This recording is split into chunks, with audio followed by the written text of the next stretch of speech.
Good morning, good morning, good morning. Welcome to Gather for Her.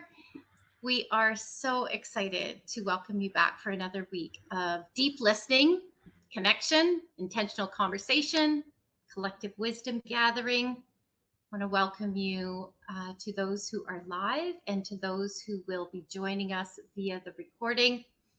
I'm Charlene Sanjeko, and I'm really pleased to be hosting you. Deeply honored from my home on the traditional, ancestral, and unceded territory of the Squamish First Nation here on the Sunshine Coast. And I would like to, first of all, introduce you to my two co-hosts, and I'll start with Tina. Good morning, everyone. I'm grateful to be back. I am joining you this morning from Nequelaquam, also known as Bowen Island, on the traditional, ancestral, and unceded territory of the Squamish Nation. I'm very excited to be here with all of you. This is an important conversation, as they always are, but this one, this is a stepping up, stepping out moment, and I'm really grateful to be in this conversation. And I will pass to you, Miss Sharon. Good morning. Good morning. Thank you, Tina. Good morning, everyone.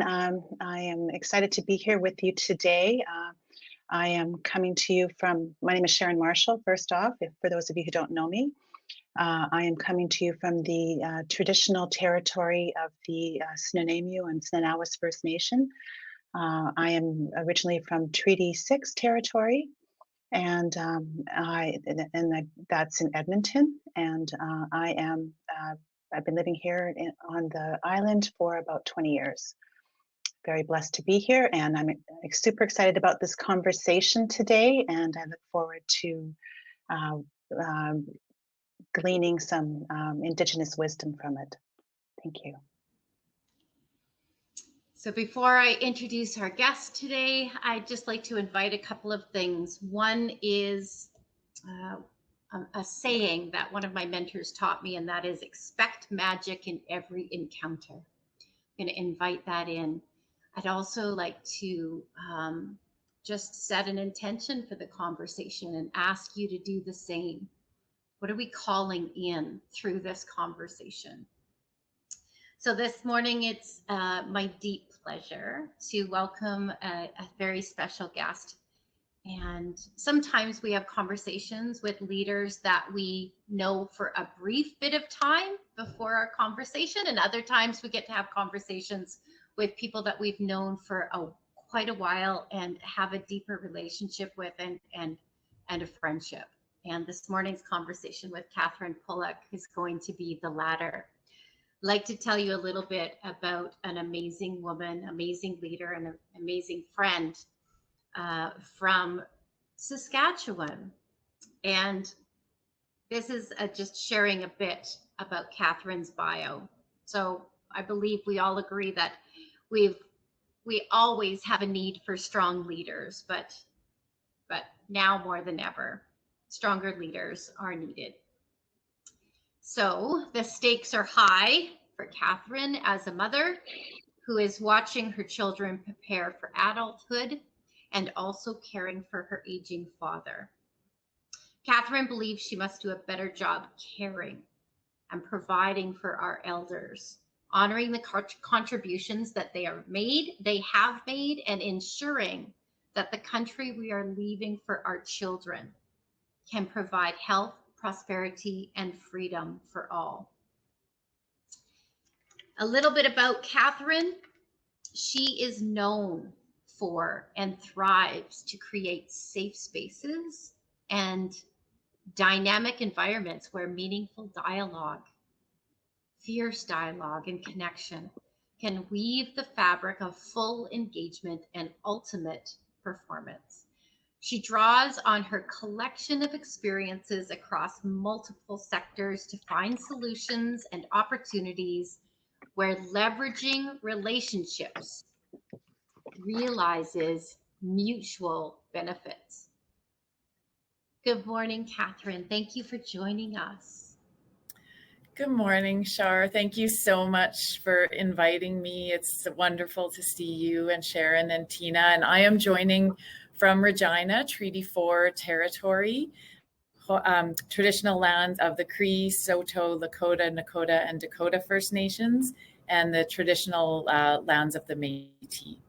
So I'm just thrilled to be here and really looking forward to our conversation. You referenced expect magic in every encounter. And that is something I have found every time that I've spent time with you, Charlene, that magic shows up. So I'm excited to see what shows up today. Yeah, usually a bit unexpected. Kathryn, for those joining this morning and who might watch this episode after today, I'm wondering, if we're just kind of dropping into this conversation, if you could give us some context, a little bit about what led you here to this point in time on this balance sheet of today, and why are we here now having this conversation, this bigger conversation? I'd love you to just riff on that for a little bit.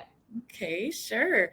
So, on your theme of walking bravely, I am stepping forward and walking more bravely, I think, than I ever have before in my life. And I think when I look back on my life, you mentioned it is a collection of experiences. And I truly believe that. I've learned from every experience that I've had the privilege to partake in. And for myself, I guess I would say I heard myself, my voice,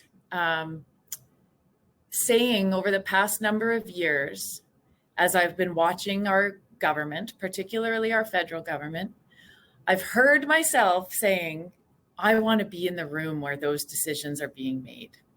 I want my voice to be part of that. And, it was there and just kind of lingering, I guess. And in the spring of this year, I received a call from a search committee about a political opportunity with the federal government.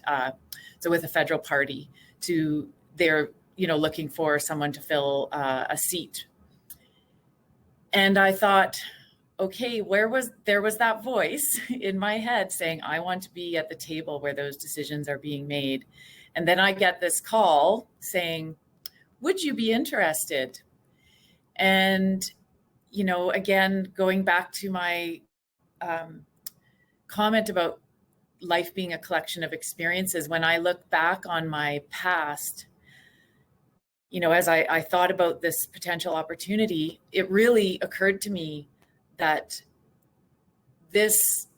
seeking out this opportunity, whatever it turns into, whatever happens as I pull that thread and I just search it out a little bit more, this is leveraging all of these collective experiences I've had in my life, combined with my unique gifts and talents. And so, I feel like I'm at this point, stepping bravely where I'm stepping forward. I don't know where my foot's going to land. There's no guarantees in anything in life, period, but particularly in the political realm. So much is out of your control. But here I am, and I feel like the time is right. When I think about what is the legacy I want left for my children and for their children and their children's children, so much of it comes back to this country and the state that we, my generation leaves it in or prepares for them, what kind of pathway we prepare. And so, that's where I'm at. I've been a leader in the private sector and in the public sector. This to me takes leadership to a whole other place. It's a whole other way of serving, and in a, I truly believe for myself as I've led, leading is all about service, being of service to others, empowering others, lifting other people up.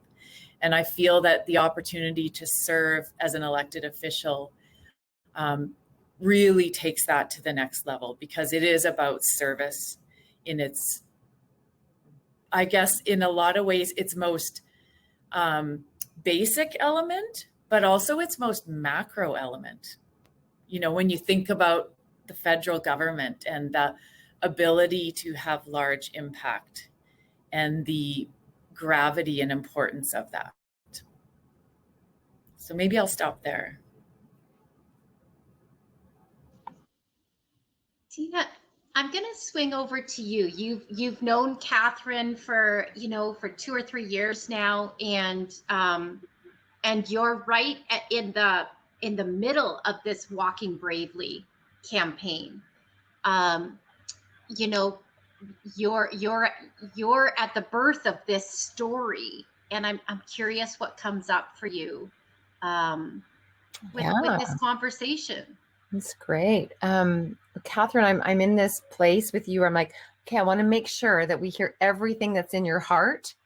And then I also selfishly want to go, I want to make sure that everybody listening gets to hear everything about your process. So I'm like, I'm in both places. So I would love to dive into your heart. First, running for political office is a really, really big step. And I wonder if you can share with us, I've heard you say a culmination of your private and public and of your I would say life's work so far. And I also think there's a stage in our life when we start to step into mastery. And I wonder what comes up for you around your life's work and this political office piece. What comes up for you around that? Oh, thanks for the question, Tina. You know, I think when I think through my life as an adult, well, no, let's go back. My life as a child, growing up on a farm, you know, simple life, but meaningful life, very connected to the earth and, you know, basic things like the weather and, you know, but then also bigger things like global markets, right?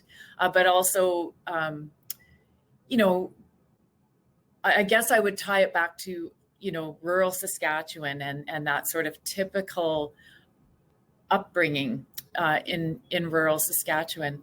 And then when I think about where my career has taken me, you know, I started out in the performing arts, which, you know, we want our leaders to be of service, but leaders also have to be comfortable standing on a stage and, you know, comfortable stepping into a room with, you know, dignitaries from around the world. And I think that the confidence I built as a performer and the ability to think on my feet, solve problems in the moment, you know, culminates there in this. And also, I mean, part of my career there I spent in Montreal, you know, and when you think about the importance of being able to speak French and holding federal office, there's an element there. And then, you know, my career took a pretty big 180, as a lot of people know.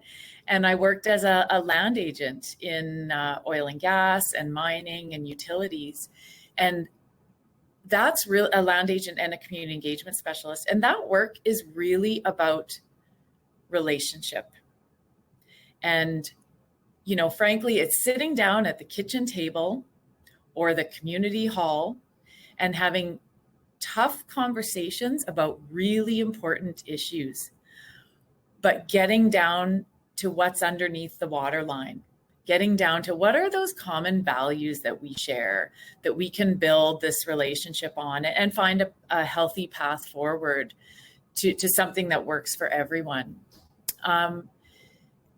You know, and so I think that's so important for politicians to be able to listen to understand and find that common ground.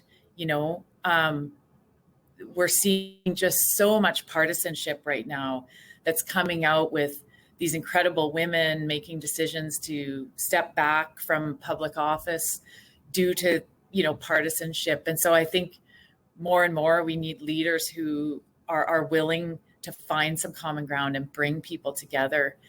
And then this latter part of my career has really moved into the public sector, leading in within the Saskatchewan Public Service, which is about that macro public policy and really looking at the interests of the people of the province and what is best for the people of the province, and understanding how governments make decisions. So the opportunity to have worked with ministers and cabinet committees to draft legislation and regulation and move it through the process is just so vitally important. And so I like to say I've proven myself in the real world, which is the private sector, right? I've done that. I know what it's like to show up day in and day out and have to prove yourself every single day. I also know how things get done in government. And also, I think the fact, frankly, that I'm not a career politician is an important fact right now. Our elected representatives are supposed to represent the public. And so I think the more that we bring in some fresh perspective to our decision makers, the better. And so I think that's really trying to weave a bit of a tale there of how my career, I think, has really built in this very unique, maybe seemingly patchwork kind of way to some people, but I think a really, it's like a quilt that's been woven together. I think that creates this just unique set of experiences and skill set that I think could serve me very well, regardless, again, of where this ends up. Just before I swing over to Sharon, I wanted to expand just briefly on a couple of things that you said before we move on. And one is, I'm just going to reflect them back to you. First off, I'm not a career politician, and I think I agree with you. I think that brings a certain perspective and a certain fresh approach, and actually a certain amount of bravery.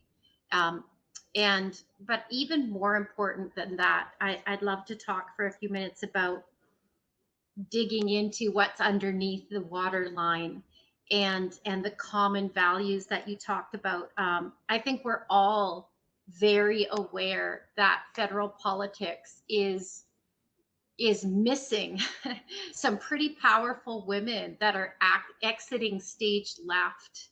And I think some of the women that are exiting are actually the very women that could help to rebuild a system that needs to look beyond parties to common values. We see it being done in other countries, and yet in Canada, I feel like it's actually fairly bleak. I don't have a whole lot of rah for that particular piece right now, and I am an eternal optimist.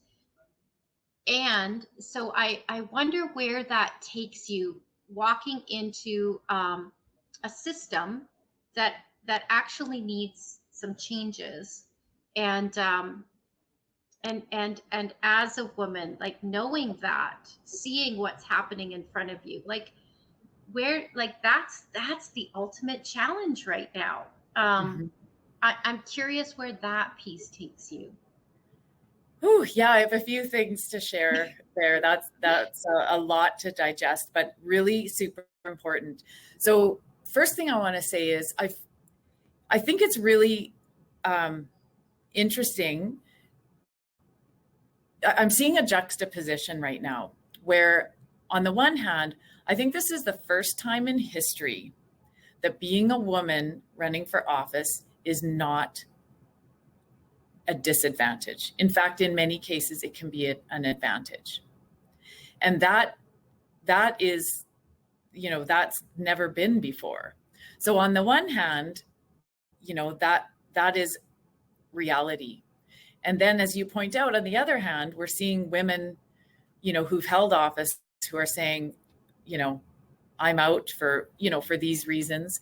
And the thing that strikes me is I think often when we see big change, you get this kind of front end change and then almost this big, like a pushback, right? Where that pushback comes from, is different places. But so you start to see a change, which is to me, the fact that people are much more accepting now of women holding leadership roles and making decisions for us, at that federal level. So that's happening. And then there's this, it's, this push against it. And I don't think it's an intentional thing. It's just, a thing that happens, this push against, and then I think often you see that next sort of pressing forward into real, actual big change. So I think the push back we're seeing now is that, these women who are, calling out the system to say, it's broken, I don't fit here, I have to leave. And I have to trust, and I've thought deep and hard about this, that this is not the time for me to step back. So they've been there, they've started the path, they are part of the walking bravely, and they've helped cut that path that makes it more palatable for people to see women holding public office. They're now stepping back. This is not the time for folks like me to acquiesce and say, it's too broken. So I too am an optimist, and I hold this view that I think there's another big push of change coming that way. I think when it comes to, the common values piece that you mentioned, that you drew out from the other part of our conversation, the way I look at that is the iceberg effect, right? What do we see on top? We see positions. That's what you often see. Like, I'll go back to my old community engagement days. That's what you see at the town hall or the open house, is somebody's position on something. Underneath the position, and so sometimes it's a little bit underwater, but not always, are people's interests. What are my interests there? So a little bit of your interests are showing, but a little is underwater. And then it's the values that are really underwater, that for the most part, we as human beings share many of the same underlying values when we get right down to it. We just use different language often. And that gets in the way. And so I think it's having the courage to sit down and have meaningful conversations with people who think fundamentally differently than we do.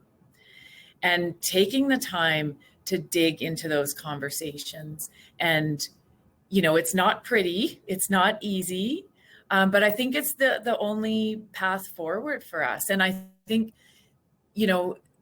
personally, I think when I think about, if I were to become a member of parliament at some point, that's both within your own caucus, within your own party, right? Even within a party, there's a spectrum of beliefs, right? But it's also across party lines. I mean, I think when you think about the way that people have always gotten big things done, it's about getting people on board, who weren't just on board from the beginning, the first time you said something.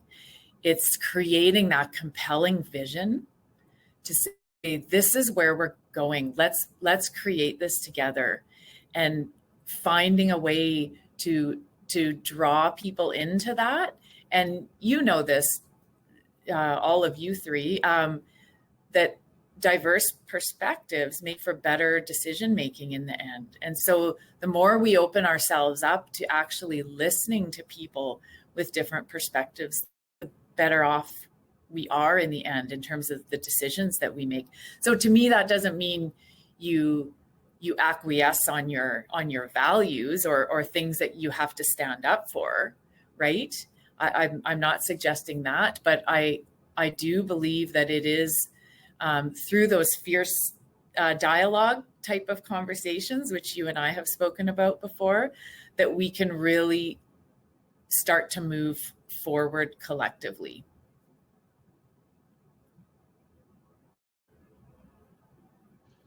I'm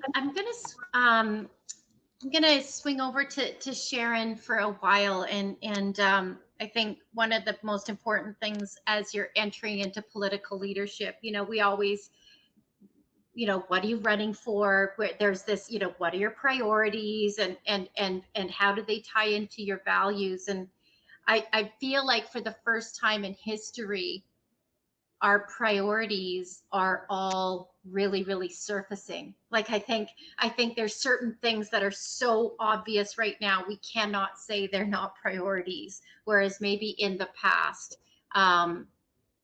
leaders have stood up to give a speech or a talk, and some of it's felt a bit canned. And I know for Sharon and I, as Indigenous women, like, we've been definitely talking about it, and more so since May 29th, that that our number one priority in our conversations is the path of reconciliation. And Sharon, I want to give you a chance to just have the floor, and can we dig into that part of a dialogue? Thank you.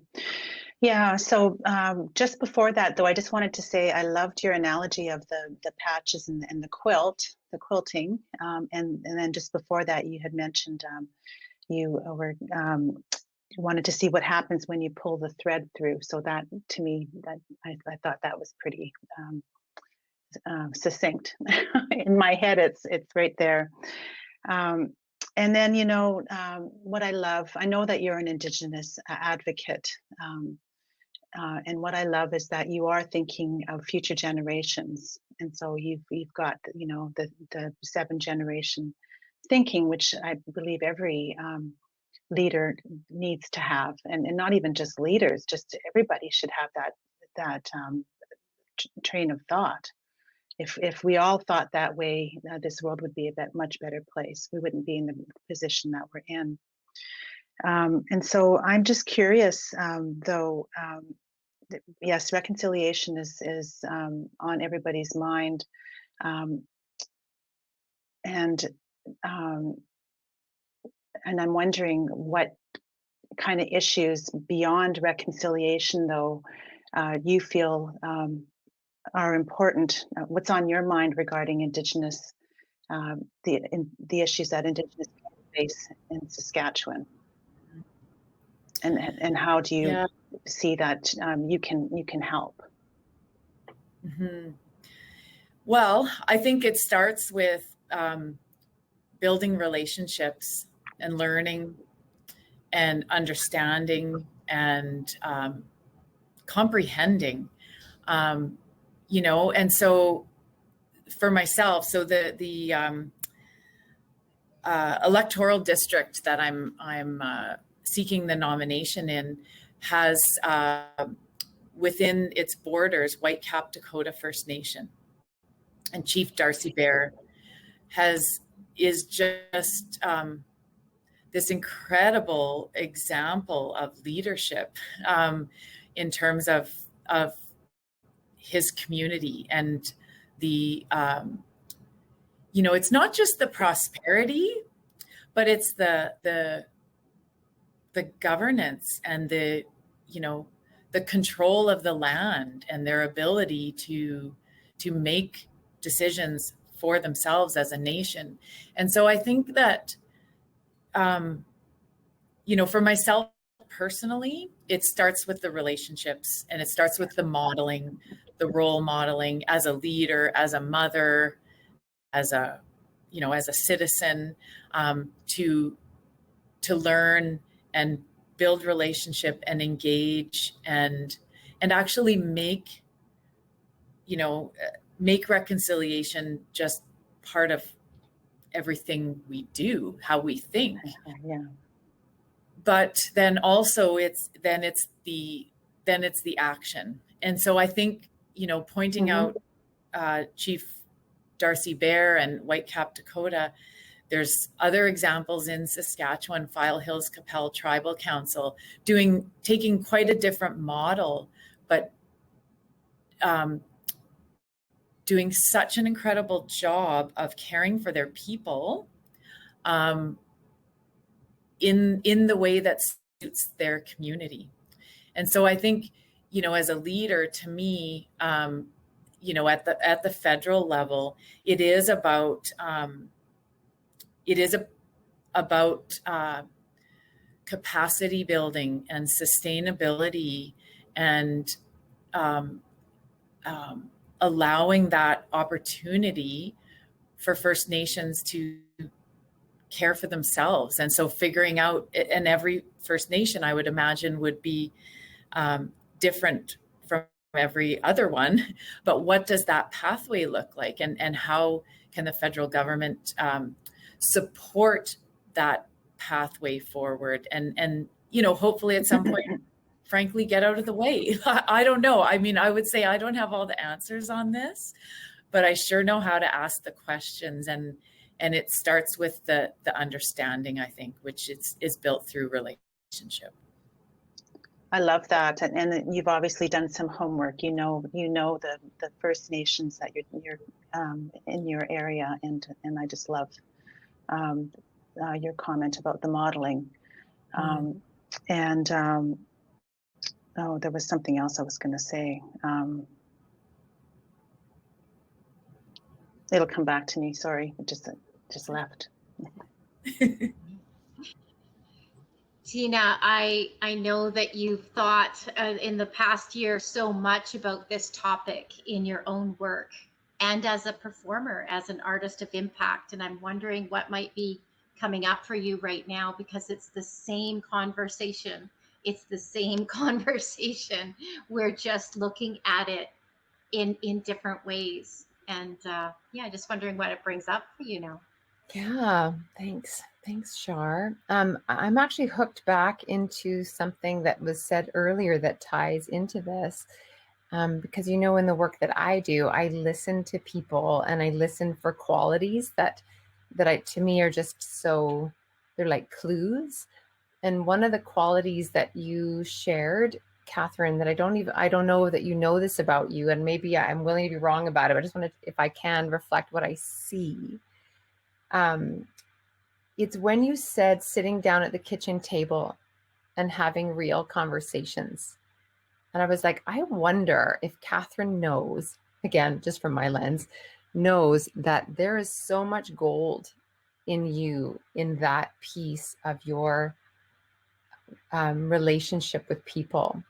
And so when I go to reconciliation, I have my own ideas about what that means and all of that. But what I hear when I listen to you is that your ability to sit with people and be in relationship at the kitchen table is the act where reconciliation can happen, because it is a safe place of being heard and seen and non-judgment, and not even having all the right questions. It's not even about that. It's this kitchen table thing that you said.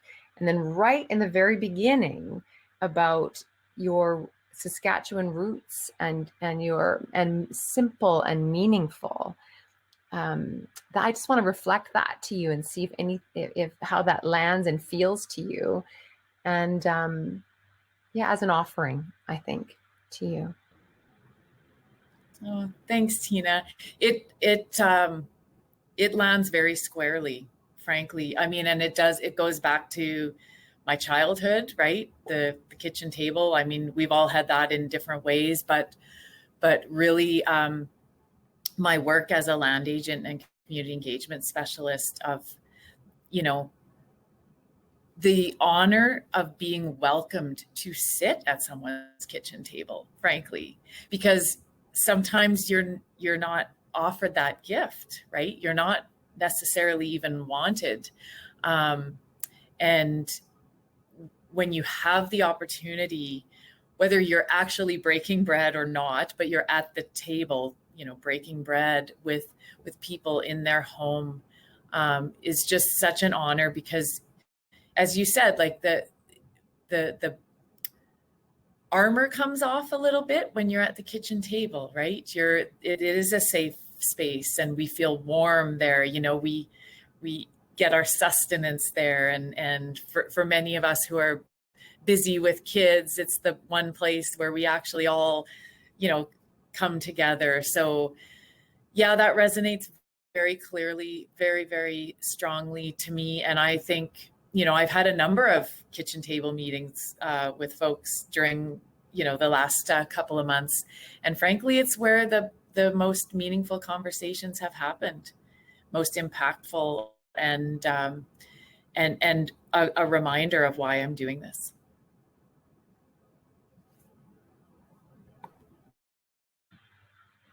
Thank you. So now I'm curious. So now I know you've got we're good. You've got another few more minutes. So now that we're at the kitchen table and there's safety for listening and learning and being, I wonder where that takes you next in terms of how you're thinking about offering action. And I don't even know what that means to you, right? Like, how do you take your cues from your listening? Mm-hmm. Yeah, well, it's a great point. And I think one of the challenges, of course, for elected officials, wherever you sit, if you're at the municipal level, provincial, federal, is, you know, reflecting the views of your constituents, which at times may be in conflict with your own, right? Which also may be in conflict with the party that you're with. So when I share that just to say there's a lot of complexity here. But I really think, you know, the keys to that kind of listening for me are really about understanding. So what's important to you about this? And why is that important? Because I think that's when we get that layer below the waterline and we start to really understand what's going on. So for me, those are the types of questions that lead to the gold. That I think the other piece is trusting, right? Trusting that when you get the answer, you'll know what the next question is to ask.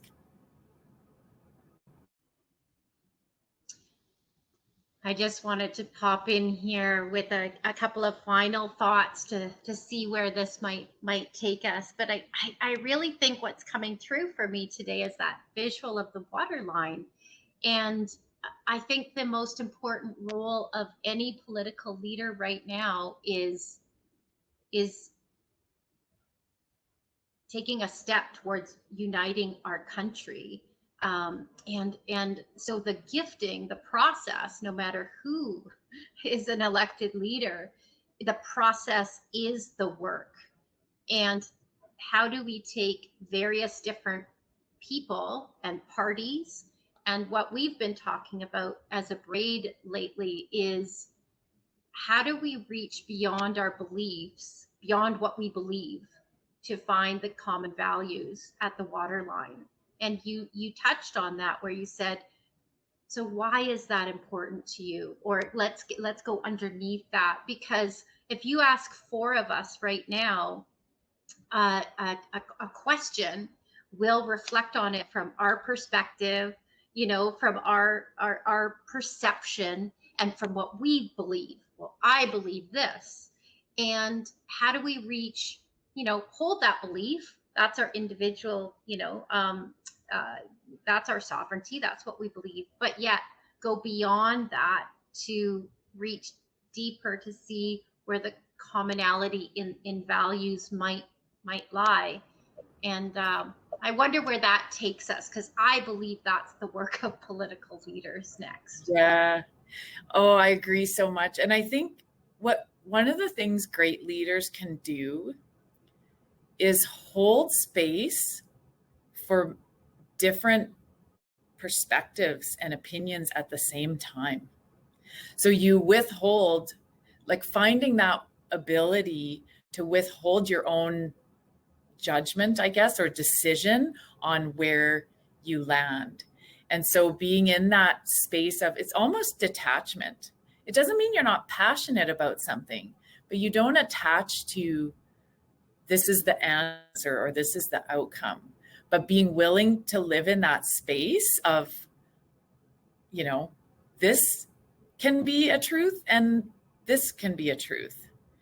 And how do we facilitate a discussion that allows both of those truths to exist so that we can start to come together? And I'll just share two other quick things before I unfortunately have to run, but I think it's so interesting. There's a couple dichotomies that are just staring me in the face right now. The one is the House of Commons and the importance of the time in the House when the opposition can question the government. Very important. I am not suggesting that's not important, but it's divulged into what seems like theatrics, and there's never really an answer of substance because everybody's afraid that their sound bite's not going to be quite right or whatever. And so, and then the real work, happens outside of there. And I think, it just encourages this almost duality of being for politicians that is probably not very healthy.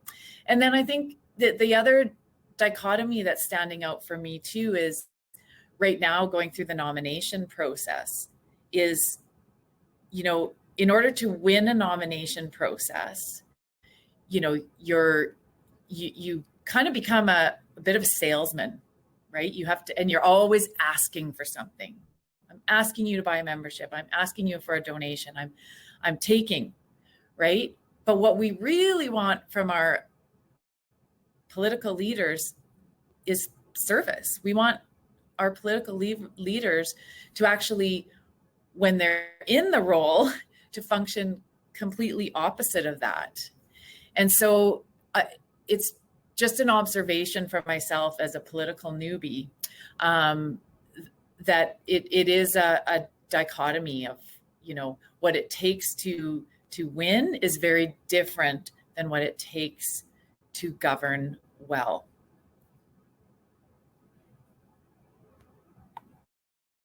I would just say that I think your career has given you all the tools to deal with that. Well, Kathryn, thank you. I know you've got to run today. The three of us are going to continue a bit of a conversation, but we just wanted to thank you so much for being here this morning for the conversation. And we will certainly be walking beside you with hands at your back at this super important time. Thank you so much. It was an honor to be here and wonderful to see you guys. And I definitely feel your support, and that's just so important to me. So thank you very much. Take care. Take care. Bye, Kathryn. So as a braid, without our Christina, I'm curious where this conversation takes you collectively.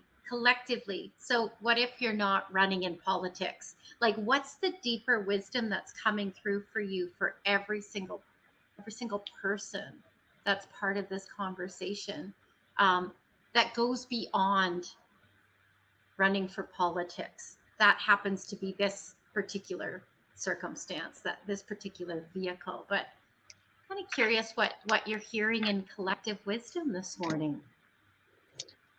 I don't know. I feel like we just got into it. I feel like it was like, oh, that thing that she said about the theatrics that happen that happen, and then the work happens outside the theatrics. I'm like, oh my gosh, that's like media versus kitchen conversation. And then, but it wasn't about that, because I think we know that. It was that what she said was it causes a duality in us. And I was like, oh my gosh, right. Like when we learn how to play to the camera, only to then go and do the work over here, it's so inefficient with our energy. Imagine if what we said at the kitchen table was enough for the camera. That's where I went.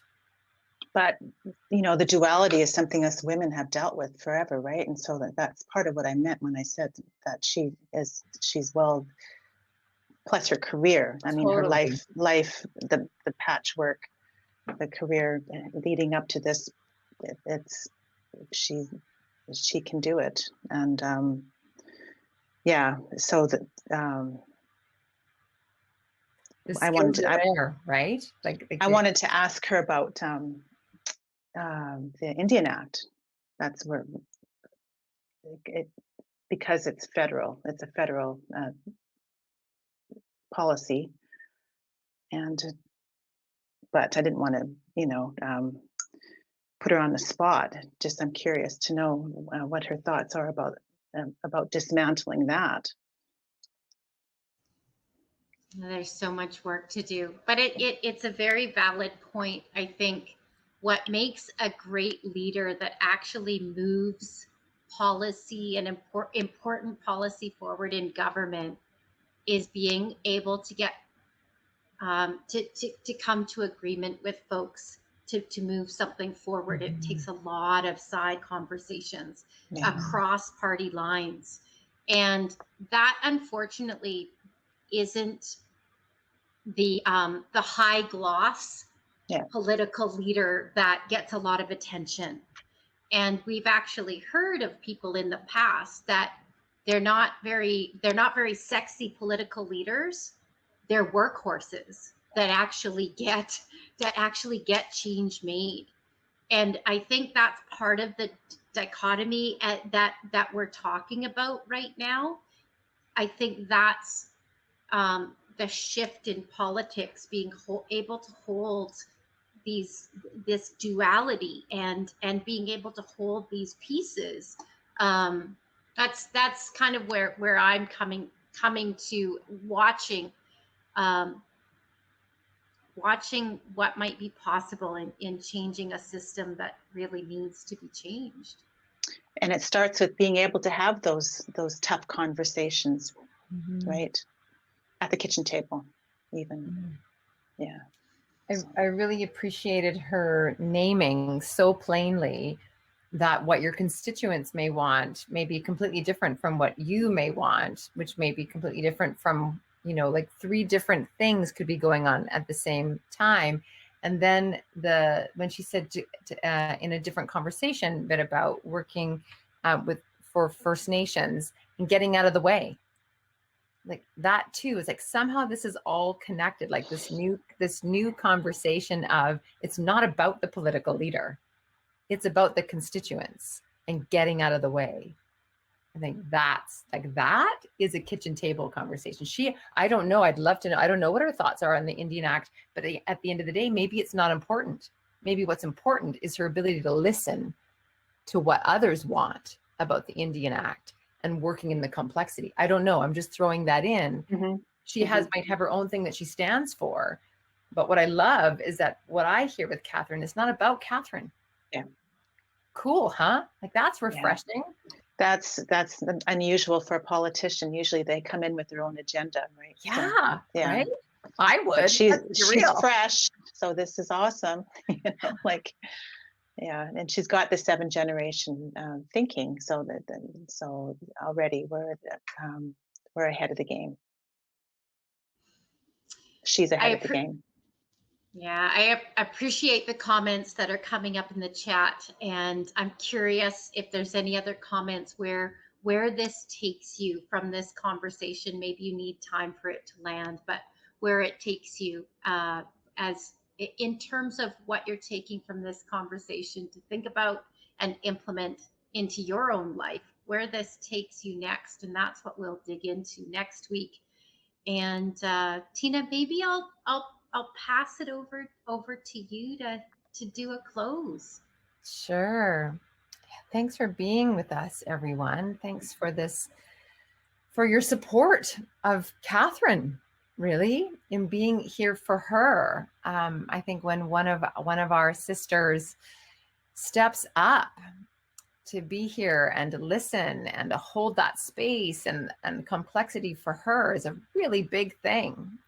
I love that she says she doesn't have all the answers, So thank you for being here. This, as you know, in Gather for Her is an example of our, what we call a fire circle model or wisdom gathering. As well as you know, we are launching the Leader Path in September. We have a beta going on this summer. And it's all this kind of thing. It works like this. We move forward as we listen collectively, as we move forward and with hands at our back and walking bravely.